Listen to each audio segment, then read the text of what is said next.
Ja sam Anja i danas ću vam pokazati svojih top 5 paleta sjenila. Ovu paleticu obožavam jer me privukla sama ambalaža, a poslije i sami sadržaj palete.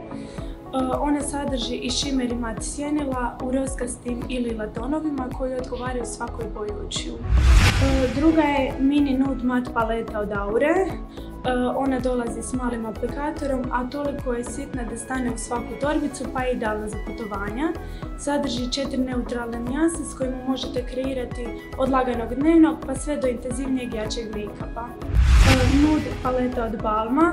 Ovu paletu najčešće koristim na klijenticama jer sadrži intenzivne šimere pa mi je često odabir kod svečanog make-upa. Revolution Glow paleta. Idealna je za sve ljubitelje jarkih boja. U njoj uglavnom prevladavaju šimer nijanse u bakrenim i narančastim tonovima.